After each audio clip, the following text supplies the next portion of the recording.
Hello everyone. In this video, we'll be talking about some breaking news. US oil tanker hit the North Sea, crash to be towed into port of Tyne. The US oil tanker involved in a collision in the North Sea will be towed to Port Tyne after more than 200,000 barrels of jet fuel are removed over the weekend.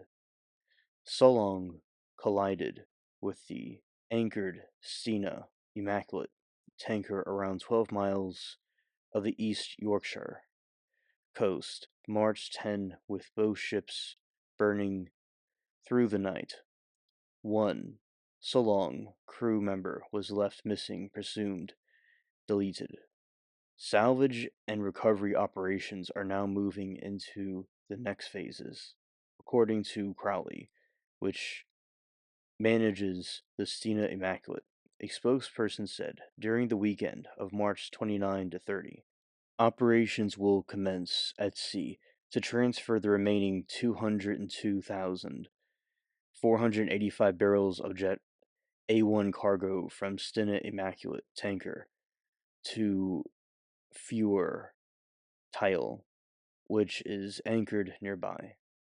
This lightering operation is standard and routine maritime practice that follows established safety protocols.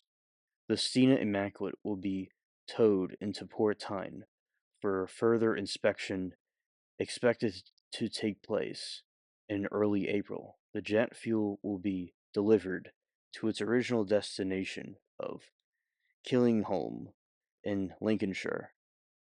The Crowley spokesperson added, quote, "We continue to work with the appropriate authorities and remain committed to supporting the salvors and salvage operations with the highest possible regard for safety."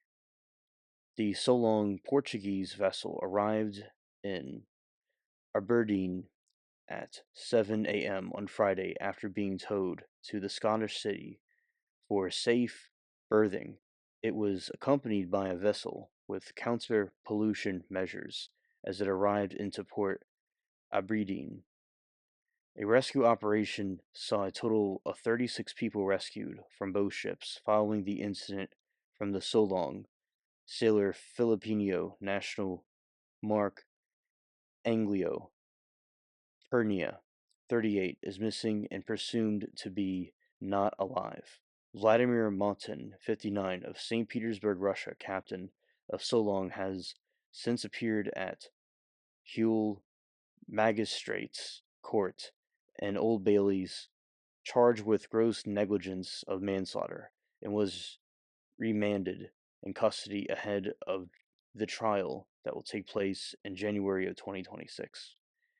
After the collision, thousands of Nurdles plastic pelts used in plastics and production were released from the ruptured and ripped containers on the Solong and began washing up on the beaches of Norfolk coast, where a cleanup operation is continuing. Conservationist says the nurdles are not toxic but can harm animals if ingested. Kings Lynn and West Norfolk Council said it had begun removing the nurdles, initially focusing on the stretch of beaches between Holme next to the sea and Old Hudson. It appears that the Northumberland, Tyne, and Wear of County Durham coastlines are not affected by the nurdles. And this was brought up to me during a stream. Five Cats Television told me about it. Shout out to her. And I was surprised about this. I've never heard of this. And this is a big oil crisis because it's spilled and it's polluting the water. That is very crazy. And hopefully it all gets cleaned up soon. And comment below your thoughts about this if you have any, and thank you for watching.